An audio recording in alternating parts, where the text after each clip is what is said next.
Ассаламу алейкум кыргызстандыктар.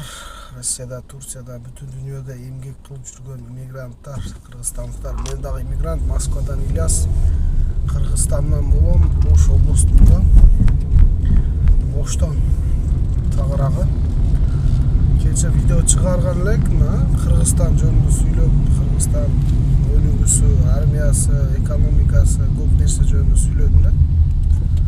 Көп адам колдоп туруп, жакшы сөздөр жазыптыр. Где-то 30га жакын комментарийде аябай жакшы сөздөр жазылган.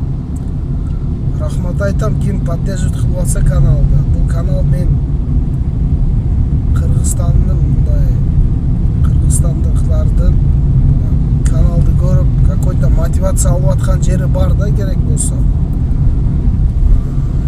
Неге сүйлөп атам? Мына Россияда улутчулар пайда болгон да.